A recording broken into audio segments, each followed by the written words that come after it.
அஸ்ஸலாமு அலைக்கும் வரஹ்மத்துல்லாஹி வபரகாத்துஹு. இன்றைய நாளுடைய அனைத்து சிறப்புகளையுமே அல்லாஹு தாலா நம் அனைவருக்குமே வழங்குவானாக, ஆமீன். அல்லாஹு தாலாவினுடைய கிருபையினால் இன்றைக்கான பதிவில் திக்ருகளை பற்றி நம்ம பார்க்க போகிறோம். இந்த பதிவை முழுமையாக கேளுங்க. அல்லாஹு தாலா இதனுடைய பலன்கள் அனைத்தையுமே நம்ம அனைவருக்குமே வழங்குவானாக, ஆமீன்.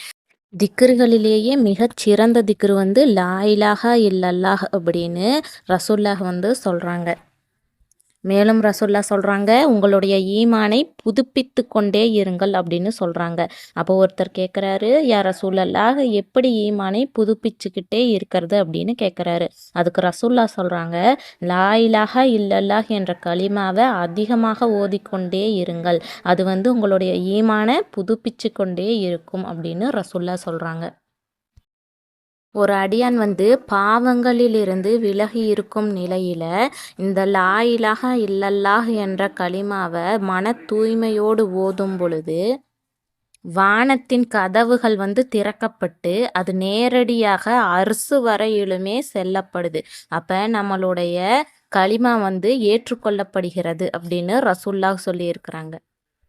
மேலும் ரசூல்லா சொல்கிறாங்க, அந்த நபர் பெரும் பாவங்கள் செஞ்சிருந்த நிலையிலுமே இந்த கலிமாவை ஓதனாங்க அப்படின்னா அதற்குண்டான நன்மைகள் கிடைக்கும் அப்படின்னு ரசூல்லா சொல்கிறாங்க. ஒருத்தர் லா இலாஹா இல்லல்லாஹ் என்ற கலிமாவை சொல்லிட்டு அப்போவே மௌத்தாயிட்டாங்க அப்படின்னா அவங்க சொர்க்கத்திற்கு செல்லுவாங்க.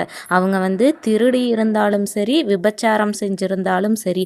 இதை பற்றி நபி தோழர் அபு தர்தா ரலியல்லாஹு அன்ஹா அவங்க கேட்குறாங்க, யா ரசூலல்லாஹ் அவங்க விபச்சாரம் செஞ்சிருந்தாலும் சரி, திருடி இருந்தாலும் சரியா, அவங்க சொர்க்கத்திற்கு செல்லுவாங்களா அப்படின்னு ரசூல்லா கிட்ட 2 தடவை கேட்குறாங்க. அதுக்கு ரசூல்லா சொல்கிறாங்க, ஆமாம் அப்படின்னு ரசூல்லா சொல்கிறாங்க. மேலும் ரசூல்லா சொல்கிறாங்க, அபூதருடைய மனம் விரும்பலைனாலும் அவங்க சொர்க்கத்தில் தான் நுழைந்தே தீருவார்கள் அப்படின்னு ரசூல்லா சொல்லியிருக்கிறாங்க.